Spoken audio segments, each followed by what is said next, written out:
Jaya Radha Madam Na Kunjabi Hari Radha Madama Kunjabi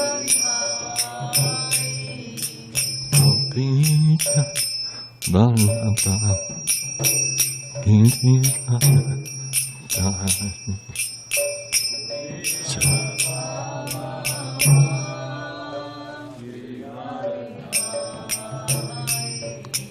Govinda Vallabha Giridhari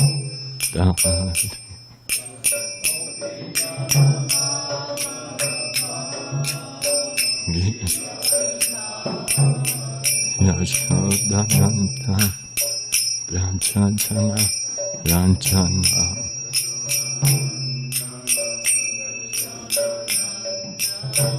Yashodananda Ranjana Ranjana Dan Yamuna Tira Anna Chari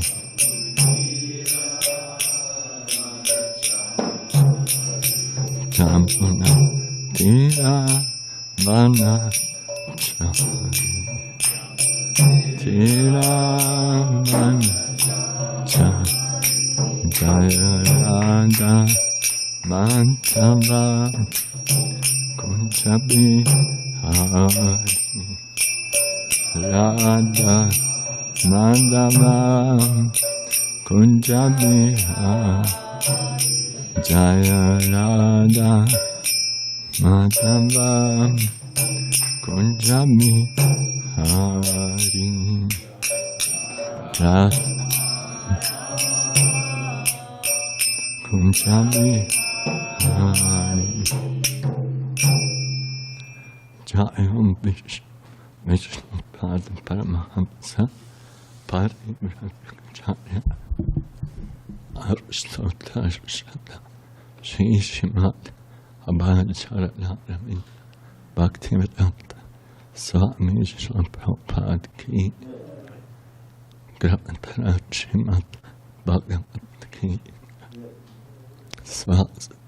All glories to the assembled devotees. All glories to the assembled devotees.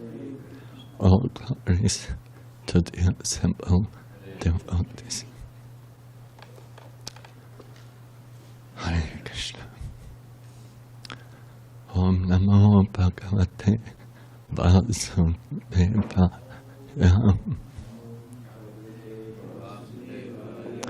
Om Namo Bhagavate Vasudevaya.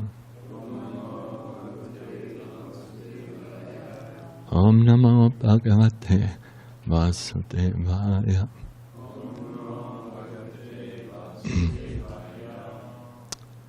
We are reading from the 5th canto of Srimad Bhagavatam, chapter 16, text 4.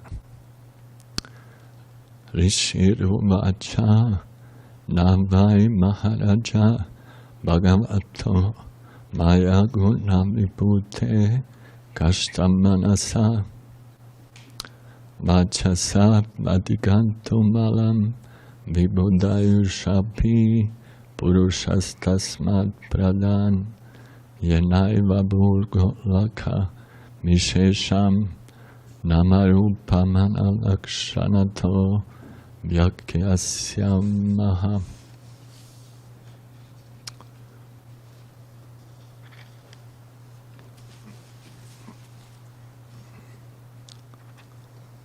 Okay.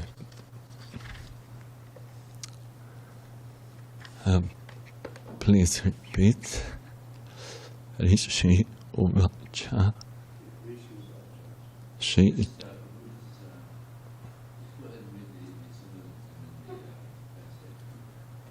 Okay.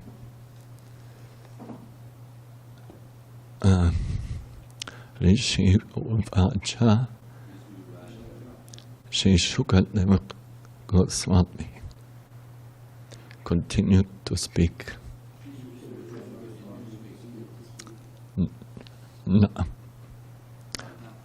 Not but indeed, Maharaja, O great King, Bhagavata of the Supreme Personality of Godhead, Maya Guna Vibhutehe, of the transformation of the qualities of the material energy. Maya Kashtam, at the end, Manasa, by the mind, Vachasa, by words, Va'a, either, advaitam, to understand fully, alam, capable, Vibuddha, Ayusha, with duration of life like that of Brahma. Api, even, Purushaha, a person.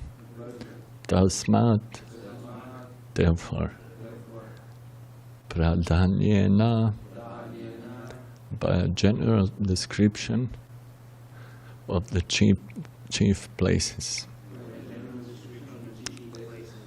Eva, certainly. Bhugola Kamishesham, the particular description of Bhuloka. Nama-rūpa, names and forms. Mana, measurements. Lakshanataha, according to symptoms. Vyakyasyamaha, I shall try to explain. Translation. The great Rishi Sukadeva Gosvami said, "My dear king, there is no limit to the expansion of the Supreme Personality of Godhead's material energy. This material world is a transformation of the material qualities, sattva guna, raja guna, and tama guna. Yet, no one could possibly explain it perfectly, even in a lifetime as long as that of Brahma. No one in the material world is perfect, and an imperfect person could not describe this material universe accurately, even after continued speculation. O king, I shall nevertheless try to explain to you the principal regions, such as Bhugoloka or Bhuloka, with their names, forms, measurements, and various symptoms. Purport. The material world is only 1/4 of the Supreme Personality of Godhead's creation, but it is unlimited and impossible for anyone to know or describe, even with the qualification of a life as long as that of Brahma, who lives for millions and millions of years. Modern scientists and astronomers try to explain the cosmic situation and the vastness of space.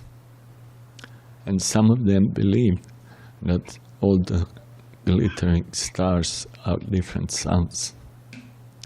From Bhagavad Gita, however, we understand that all these stars, nakshatras, are like moon in that they reflect the sunshine. They are not independent luminaries. Bhuloka is explained to be that portion of the outer space through which the heat and light of the sun extend. Therefore, it is natural to conclude that this universe extends in space as far as we can see and encompasses the glittering stars. Srila Sukadeva Gosvami admitted that to give full details of this expansive material universe would be impossible. But nevertheless, he wanted to give the king as much knowledge as he had received through the parampara system. We should conclude that one cannot comprehend the material expansions of the Supreme Personality of Godhead.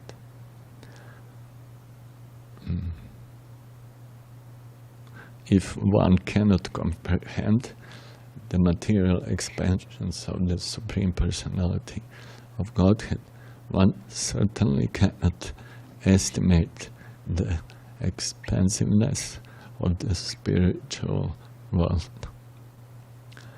Brahma-saṁhitā 5.33 confirms this. Advaitam, acyutam, anādim, ananta-rūpam, ādyaṁ purāṇa-puruṣaṁ, nava-yauvanaṁ. Limits of the expansions of Govinda, the Supreme Personality of Godhead, cannot be estimated by anyone. Even a person as perfect as Brahma, not to speak of tiny scientists whose senses and instruments are all imperfect and who cannot give us information of even this one universe. We should therefore be satisfied with the information obtainable from Vedic sources as spoken by authorities like Sukadeva Gosvami. Om Ajnana-timirandasya Gyananjana Chakshurmittam Yena Tasmai Shri Gurave Namaha. Namo Vishnu Paraya Krishna Bhutale Srimati Bhakti Vedanta Swamini Namine Namaste Saraswati Devi Gauravani Pracharine Nirvishesha Shunyavani Pashtatari Shatarine Vanchakalpa Tarpashtra Kripad Sindhvacha Paditana Pavanim Vaishnavibhyo Namo Namah. Shri Krishna Chaitanya Prabhu Nityananda Shri Advaita Shri Sadguru Bhakta-vrinda. Hare Krishna, Krishna Krishna, Hare Hare, Hare Rama, Rama Rama, Hare Hare. So, this is very, we can, in this verse, we can find a few interesting conclusions that are connected to this chapter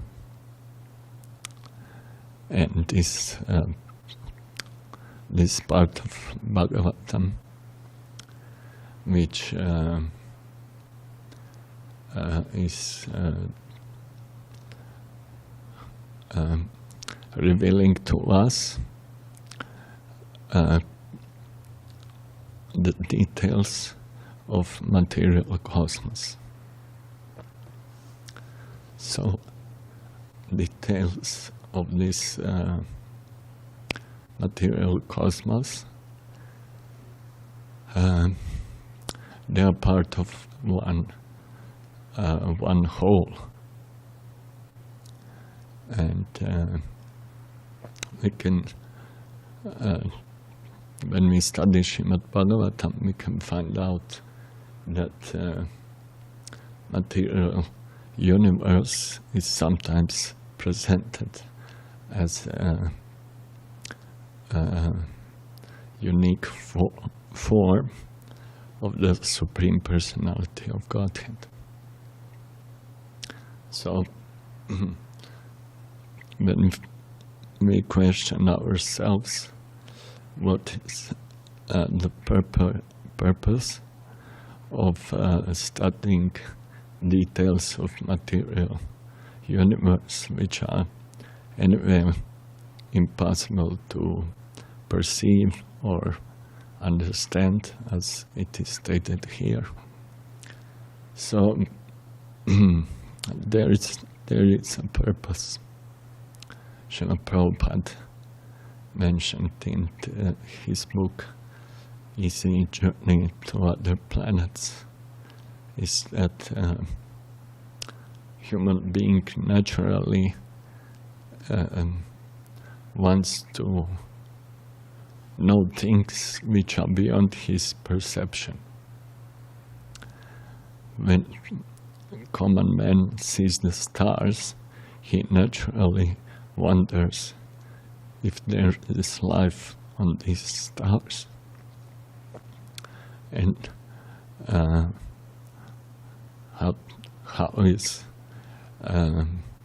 what are the limits of the universe. So it's very natural for us to be inquisitive, or we want to know, or we want to speculate about these things. Therefore, Srimad Bhagavatam is giving some details of the material cosmos.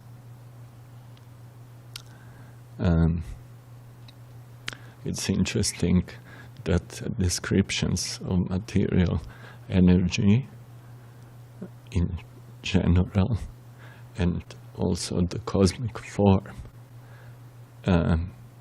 appears very often in Srimad Bhagavatam.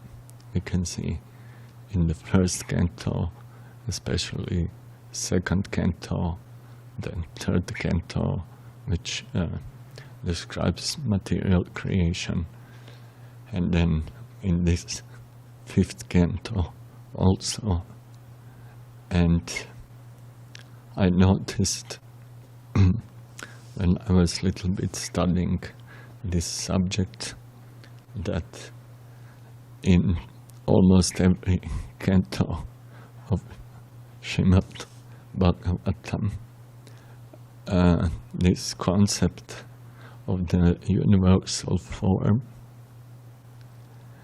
and some details of it are described in prayers of different personalities. So it appears that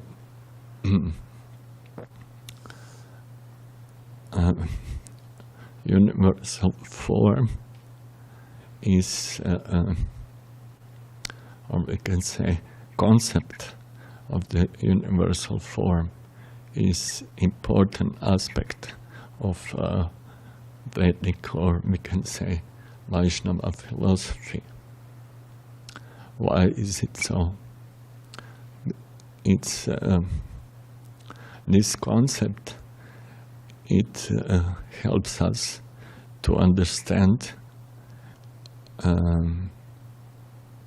or we can say that we can understand this concept with philosophy, which was presented to us by Lord Chaitanya Mahaprabhu, and that is Achintya Veda Tattva, which means simultaneously oneness of the Lord with His energy or His creation, and at the same time difference between the Lord and His creation.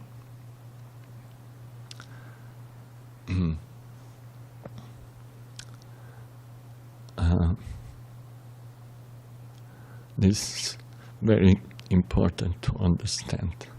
As we can see in many places, cosmic form is described as the Lord's form. It's some kind of gigantic deity, which is especially important for people who are on the verge of spiritual, or we can say religious life.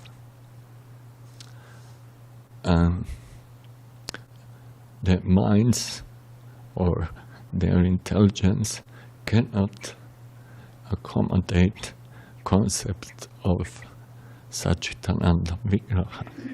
They cannot understand things beyond this material world, and therefore philosophy of Srimad Bhagavatam presents this aspect or this form to be meditated on, to be worshipped, and to be heard about and discussed.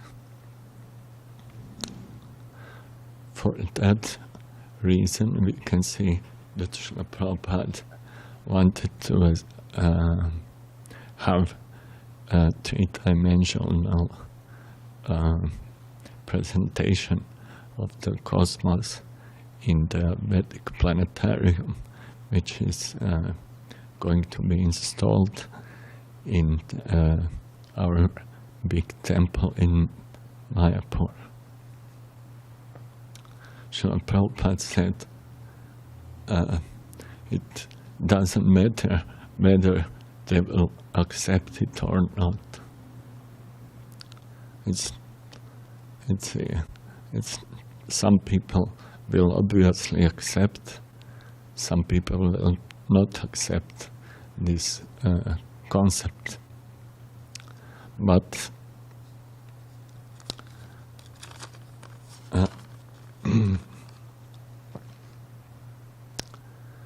if it is presented to them that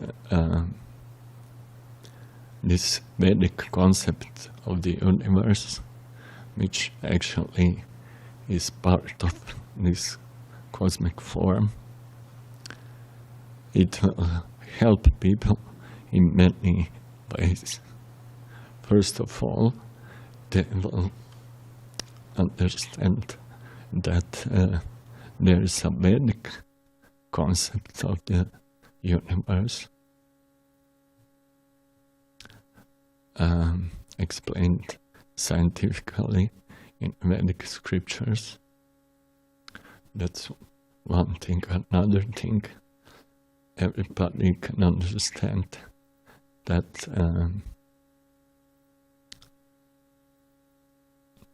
different details of this universal form are visible to us. We can perceive the sun, the moon, we can perceive ocean, rivers, which are described as different parts of the Lord's body. So, in 5th canto, here in this chapter, we will come later to that. It is described Phalashruti, means result of hearing about or discussing this topic. And we can see in Gita also one chapter is dealing with this cosmic form, which in that case had a terrible features, means destructing features. So in this chapter, in verse 38, Sukadeva Gosvami says, if one reads this description about the cosmic details of material universe, which is part of the cosmic form, if he reads it with great faith, hears it, or explains it to others in order to propagate Bhagavad Dharma, Krishna consciousness, his faith and devotion in spiritual consciousness, Krishna consciousness, will gradually increase. So we can see that there are big benefits for us as devotees. This will help us to understand the greatness of the Lord's energy. It will, for devotees, it will help us to understand simultaneous difference or oneness of the Lord with His creation. And for people who are not yet devotees, it will help them to develop faith, to become purified, and to develop some kind of devotion. Srila Prabhupada used to say, and he mentioned in books, that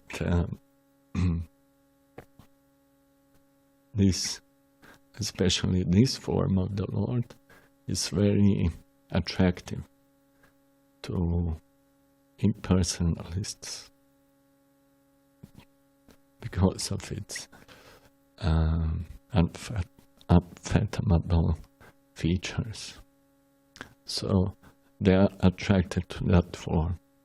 But if they hear about this form from an authorized source, from Sukadeva Gosvami and his representatives, they will advance, they will start to accept the concept of the Supreme, which has a form and who is a person. That is a very important step in spiritual life.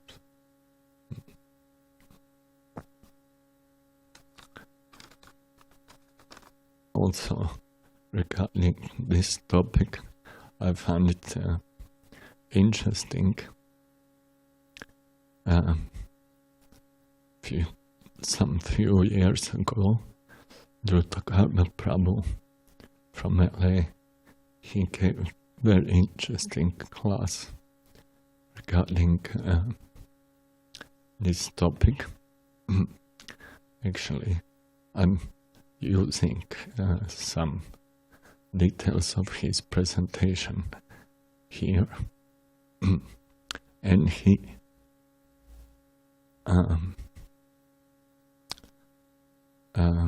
in this presentation he explained that there is one interesting subject, and that is that Srila Prabhupada in his books sometimes he is stressing this aspect of the absolute cosmic form. He would say, ādyaṁ hi vishvam bhagavan ivetaro. That is first canto, chapter 5, verse 20. This line literally means that although it appears different, the Lord is actually non-different from this universe. And on the other hand, Srila Prabhupada would, in the second canto and third canto, he would say that this form is imagination. So, how to understand when we hear that something is imagination, then it sounds something like hallucination. So it means it doesn't exist. It's only in the minds of maybe a few people who are intoxicated, and that's it. So if it's just illusion, then why it is mentioned in many places, in Purusha Sukta, in Bhagavad Gita 11th chapter, 2nd canto, 3rd canto. Yeah. So, in order to explain this, it appears that there are different kinds of cosmic or universal forms. First is revealed cosmic forms. So everybody knows that Arjuna has gotten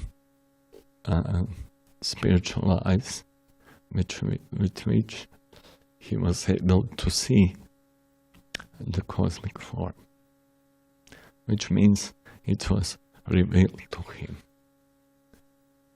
Krishna didn't show him illusion. It was not some trick. And also we can see Yashoda also. She saw the cosmic form within Krishna's mouth. So this tells us that actually cosmic form really exists because it is revealed. So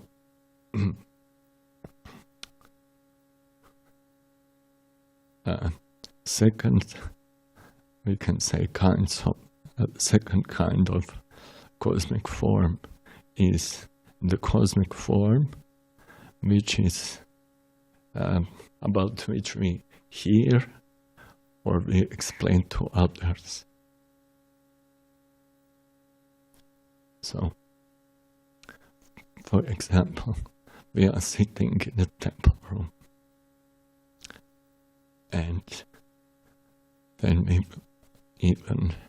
we were young devotees, we would hear that temple room is a manifestation of Lord Balaram.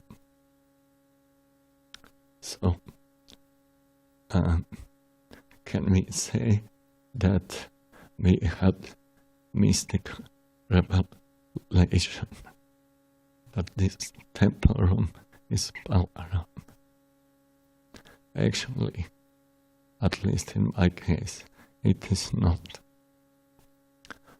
I just heard and I just kind of accepted it, that it's possible, because anyway, Lord is everywhere.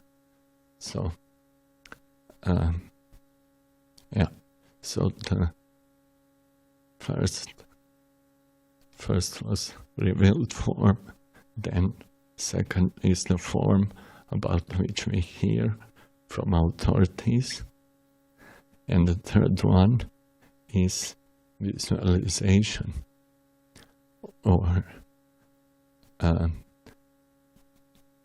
some kind of vision which people or devotees have in their minds when they meditate about the Lord. So we can say it is a conception on which they meditate.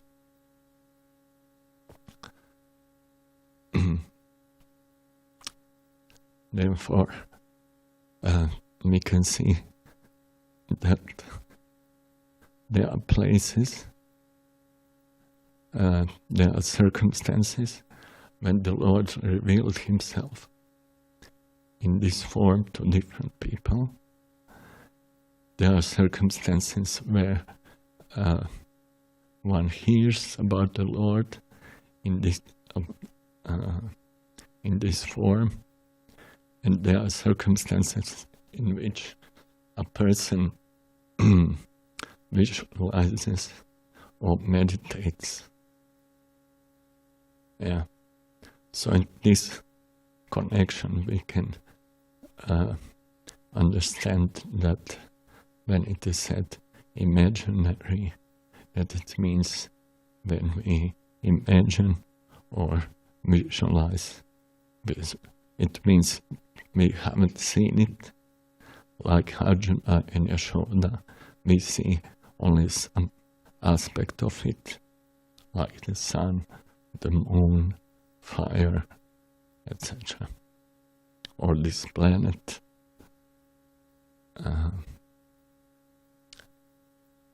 So this is also kind of applied philosophy of oneness and simultaneous difference. I would like to stop here if there is any question.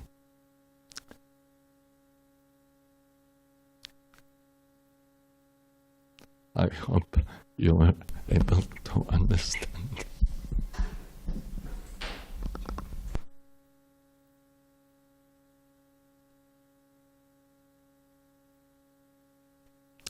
Okay. Yes, please. Good morning.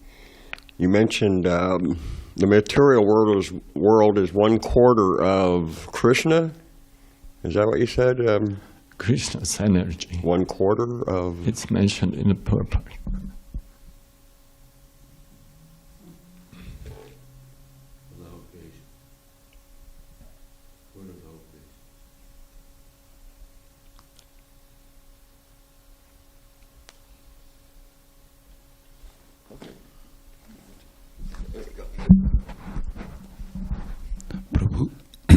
Prabhu, thank you for the class. It's mentioned in the translation that material world is a transformation of the material qualities. So can you explain a bit about that? How matter is, and how are they actually related to the qualities? Okay. It's not so easy, but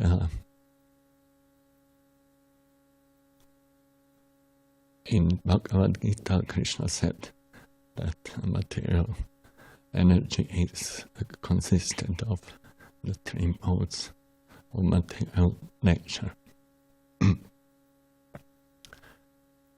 And its quality means the way a person or a thing exists or acts. So, as we learned from Bhagavad Gita, there are 3 ways in this world how things exist and act. And that is in the mode of goodness, mode of passion, and mode of ignorance. And we can at least in my case, I like to appreciate the all-including concept of the Supreme Personality of Godhead, which means that even tamoguna, which is not considered great or nice, it comes from the Lord. It's His arrangement. And also the cosmos is, it has parts which are predominated by tamoguna, like the lower planets or different species of life. So in this way we can perceive these modes, how in different animal species and different actually all plants, they are predominated by the mode of ignorance, and all of it comes from the Lord. Even bad qualities, our concept of good and bad is quite materialistic. But from Vedic scriptures we can understand that even satanic qualities, they come, as it is explained, from the Lord's back, from the back of the Supreme Lord. Everything comes from the Lord, so things which come out of the Lord, they cannot control Him. So Satan or ignorant qualities, they cannot influence Him. In the same way, Rajaguna, all of passion, it is explained that it's present on His lips, on His smile. And we can see that in this world, people are attracted by the smile of opposite sex. And it also comes from the Lord. Even genitals, they come from the Lord. Sattva-guna also. But the Lord is transcendental. Things come out of Him, but He is above it. He can control. And in the same way, living entity is controlled, but it can become liberated if it surrenders to the will of the Lord. So,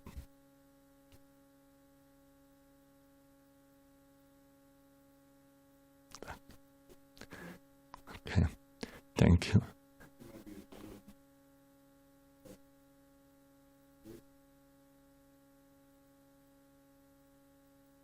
No pending questions, Tapas? No Tapas? pending question today, Prabhu. Okay. What about you? Do you have a question? No? No, Prabhu. Okay. Okay. Thank you. Srimad Bhagavatam ki